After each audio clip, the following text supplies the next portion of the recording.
Assalamualaikum warahmatullahi wabarakatuh. Pada tutorial kali ini saya akan mempraktekkan bagaimana cara membuat Java dasar connectivity maksudnya, yaitu JDBC ya. JDBC merupakan Java database connectivity dasar yang memang harus dikuasai dalam mengelola database. Oke, langsung saja. Pertama, masuk dulu ke aplikasi web browser Google Chrome atau Firefox. Di sini saya menggunakan Google Chrome. Masuk ke alamat e-learning.unucirebon.ac.id. Kemudian login. Silakan login menggunakan akun masing-masing. Di sini saya menggunakan akun dosen.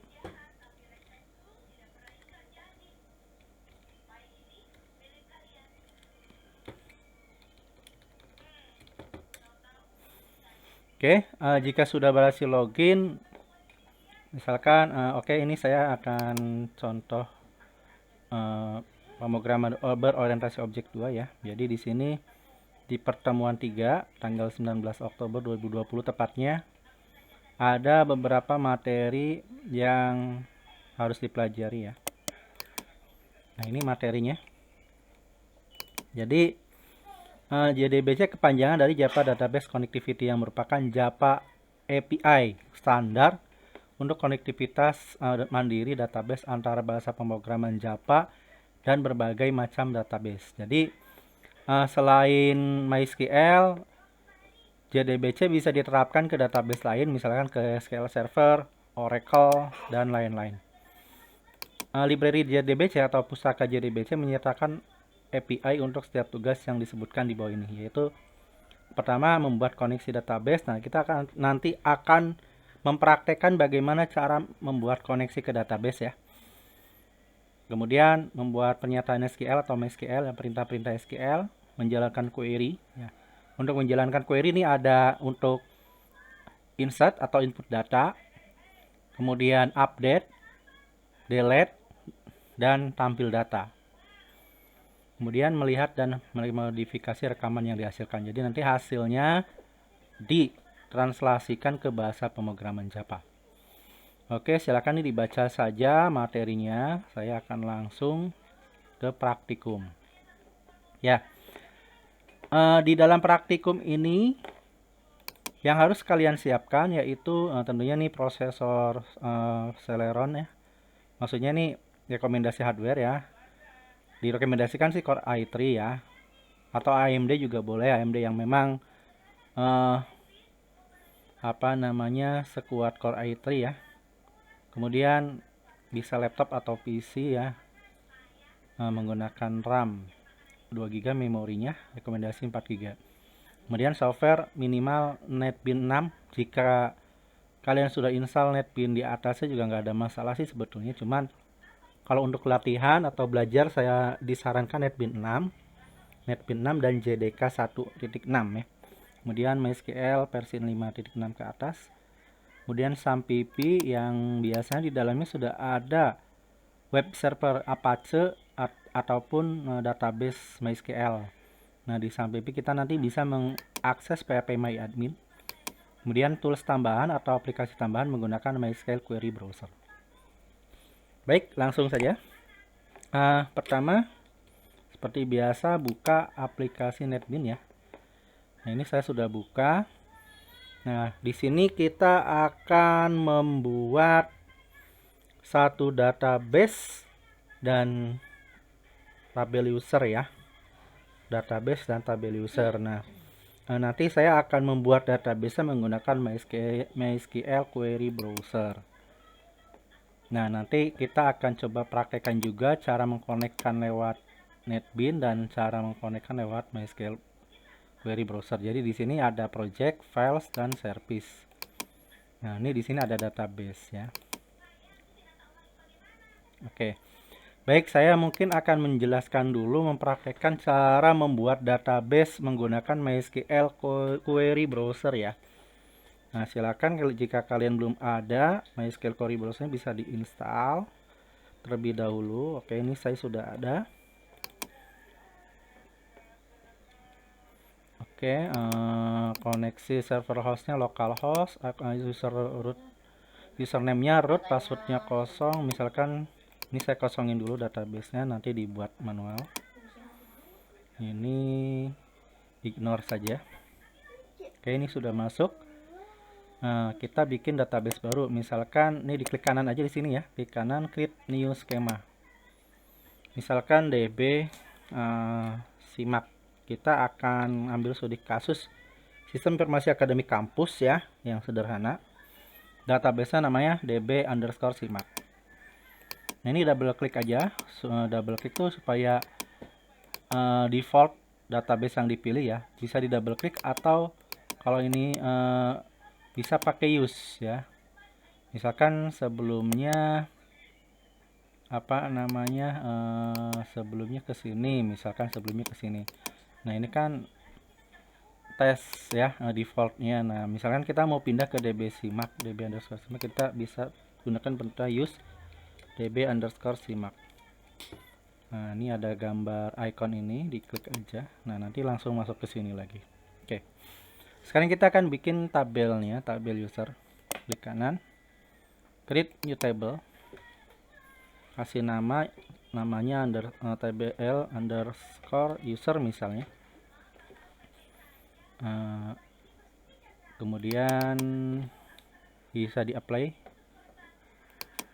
Oh, sorry, tambahin dulu ya ID user. Nah, ID user tipe datanya integer saja, ininya not null, auto increment, unsigned tuh bilangannya apa namanya yang di atas 0 ya. Tidak bilangan negatif, jadi di atas 0, jadi dicentang. Nah, kemudian kita buat nama user misalnya. Nah, yang ini parchar, nama user oke lah 45 saja. Password. Nah, password itu kan panjang ya, kita kasih passwordnya misalkan 255 ya, 255 panjangnya. Kemudian emailnya 45 saja nggak apa-apa. Kemudian aktif, mungkin tambahin aktif atau enggak ya. Nah, sementara ini aja dulu ya, sementara ini dulu.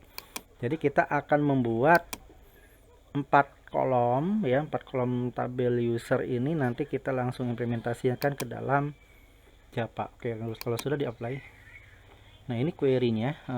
Query-nya silakan kalau mau di copy query-nya supaya buat catatan mungkin ini bisa ya kalau dari sini.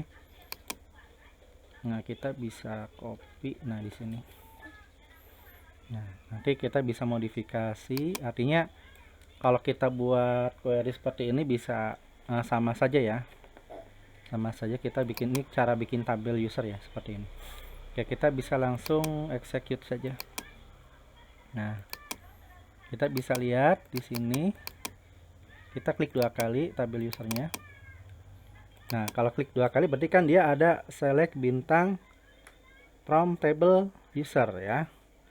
Buat sampel data kita tambahkan aja dulu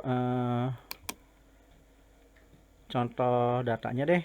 Admin misalkan, admin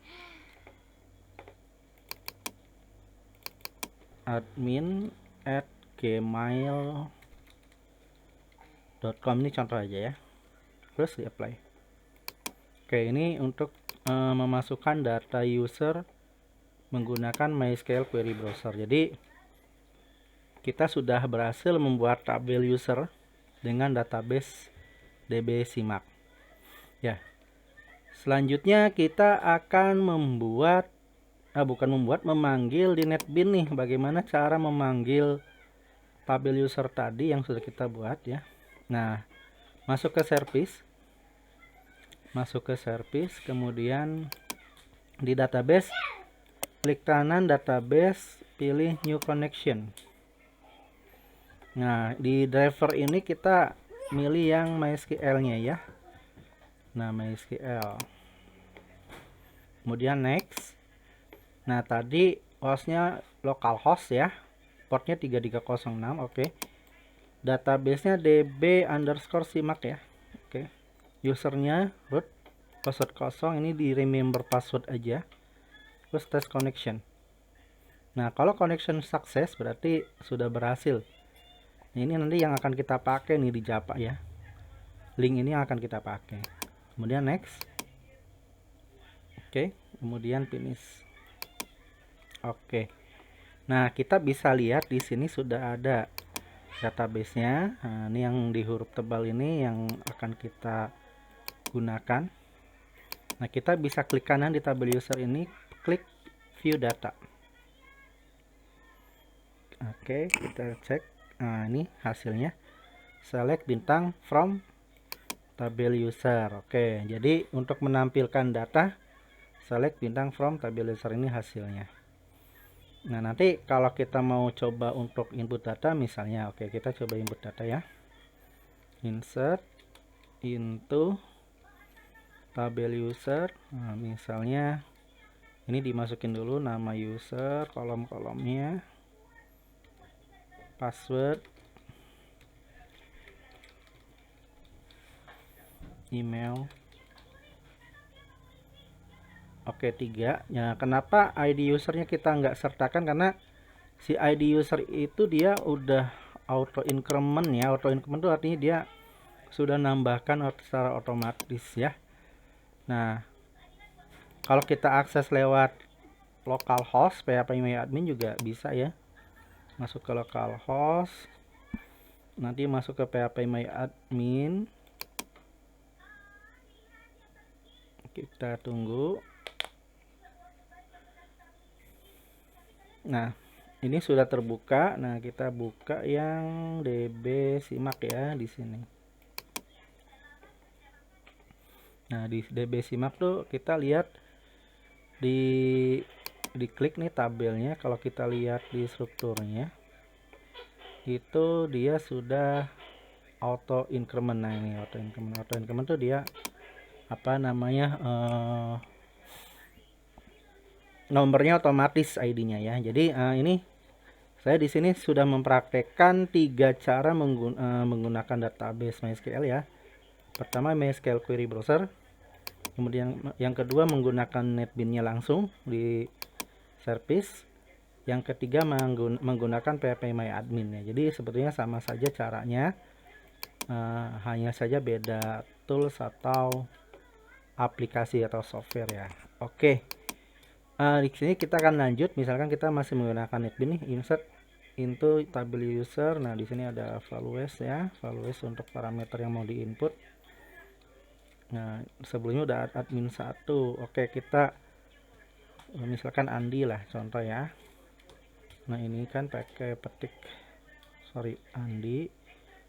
Misalkan usernya Andi, kecil semua.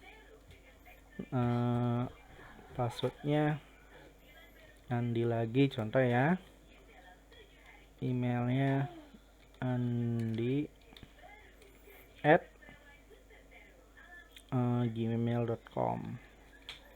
Oke, kita ini masih yang sederhana dulu ya, karena nanti kalau pengelolaan data simak itu, sistem informasi akademik itu kan harus pakai NIM, NIDEN gitu ya. Kalau NIM buat mahasiswa, NIDEN buat dosen. Cuman nih saya kasih contoh yang sederhana dulu supaya ya mudah untuk dipelajari. Oke, jadi di sini user dan password, kemudian email. Misalnya kita mau input 3, ini kan baru 1 ya, misalnya 3 nih. Andi, misalkan yang kedua Betty. Contoh aja nih, contoh data. Kemudian yang ketiga misalkan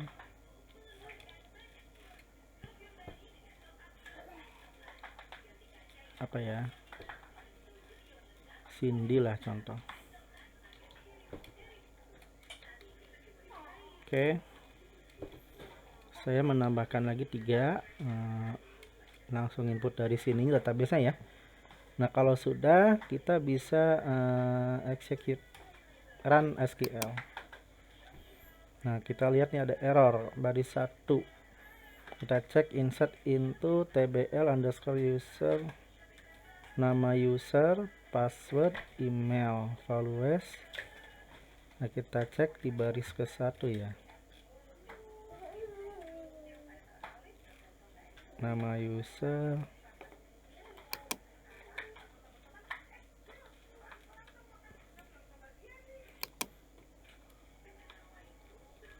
coba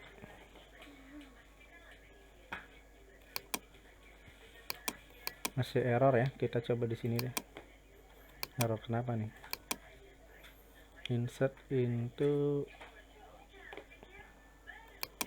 oh di sini nggak ada error ya, tapi ini di data di NetBeans malah error. Di sini udah sukses nih, berhasil. Kita cek.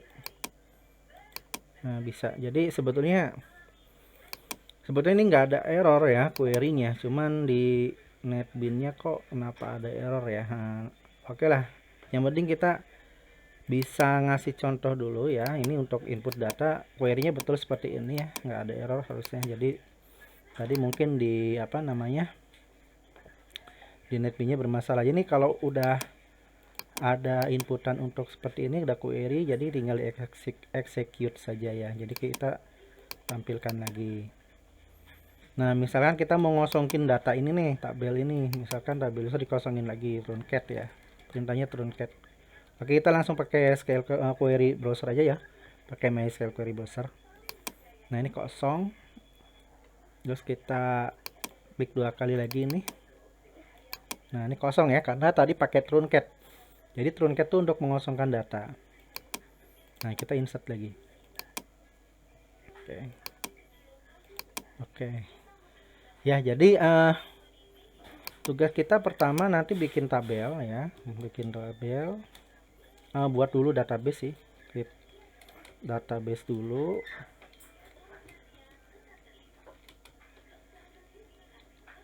Namanya db underscore simak ya. Nah, sudah login ke MySQL kan, pertama login ke MySQL gitu kan. Kalau menggunakan konsol pakai MySQL -u -p. Kalau pakai konsol, kalau pakai aplikasi tadi langsung pakai MySQL query browser atau PHP My Admin. Terus bikin database, kemudian bikin tabel gitu kan. Di tabelnya user gitu kan. Oke. Terus input data. Sorry, ini udah. Nah, input datanya yang tadi, yang di sini.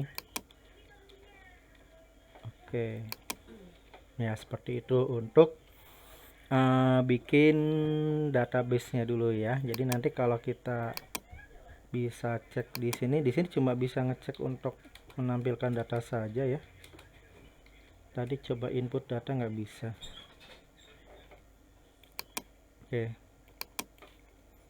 Oke, sudah bisa.